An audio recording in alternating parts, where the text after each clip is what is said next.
Abbasiyah. Daulah Abbasiyah berasal dari keturunan paman Rasulullah Shallallahu Alaihi Wasallam, Abbas bin Abdul Muthalib. Pendiri daulah ini bernama Abu al-Abbas As-Saffah bin Muhammad bin Ali bin Abdullah bin al-Abbas. Daulah Abbasiyah berkuasa lebih lama daripada Daulah Umayyah, yaitu selama 5 abad dari tahun 132 Hijriah atau 750 Masehi sampai 656 Hijriah atau 1258 Masehi dengan 37 orang khalifah. Daulah Abbasiyah muncul pertama kali dalam bentuk kelompok penentang yang kritis terhadap kebijakan Daulah Umayyah.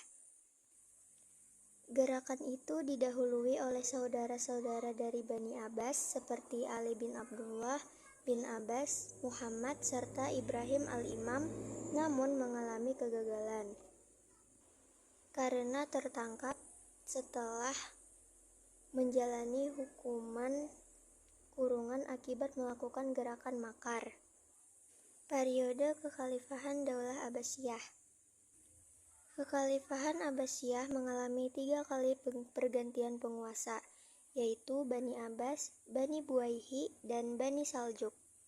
Berikut periode Kekhalifahan Daulah Abbasiyah. Periode pengaruh Persia 1, 132 sampai 232 Hijriah atau 750 sampai 847 Masehi. Pada periode ini, Daulah Abbasiyah lebih cenderung seperti pemerintahan Persia. Raja mempunyai kekuasaan absolut yang mendapatkan mandat langsung dari Tuhan. Kecenderungan ini karena perpindahannya ibu kota pemerintah dari Kufah ke Baghdad, yang letaknya dekat dengan wilayah Persia. Masa pemerintahan pendiri Daulah Abbasiyah sangat singkat, berlangsung sekitar 4 tahun 750 sampai 754 Masehi. Daulah Abbasiyah disebut sebagai Golden Age of Islam, zaman keemasan Islam.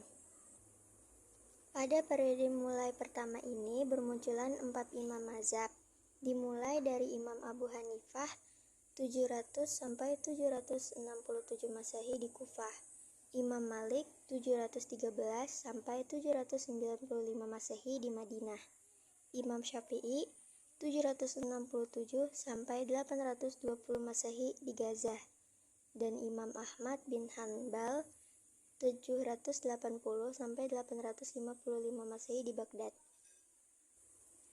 Periode pengaruh Turki 1, 232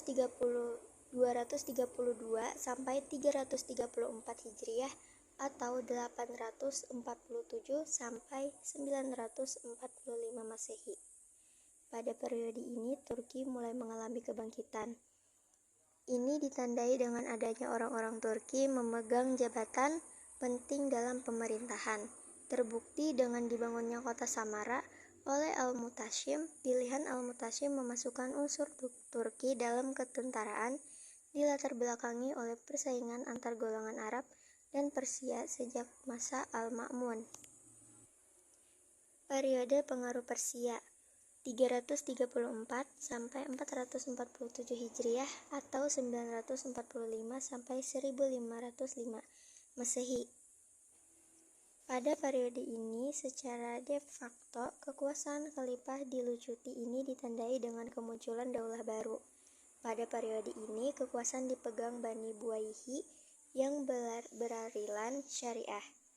Kemunculan Bani Buwayhi pada awalnya untuk menyelamatkan khalifah yang jatuh sepenuhnya di bawah kekuasaan para pengawal yang berada di Turki.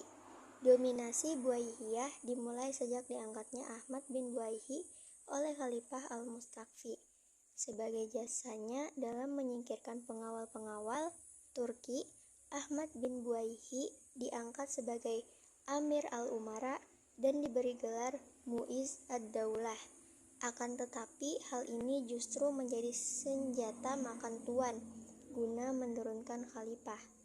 Meski keadaan politik mengalami kekacauan, ilmu pengetahuan tetap berkembang.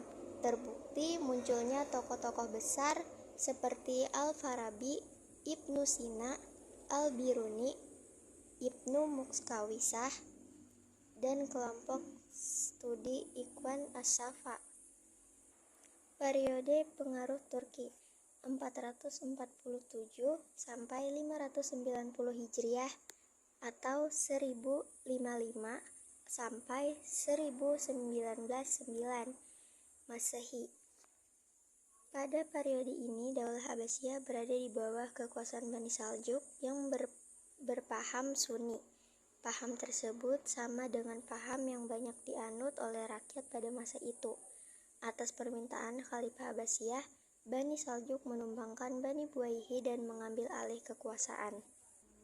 Periode kemunduran 590 sampai 656 Hijriah atau 1199 sampai 1258 Masehi.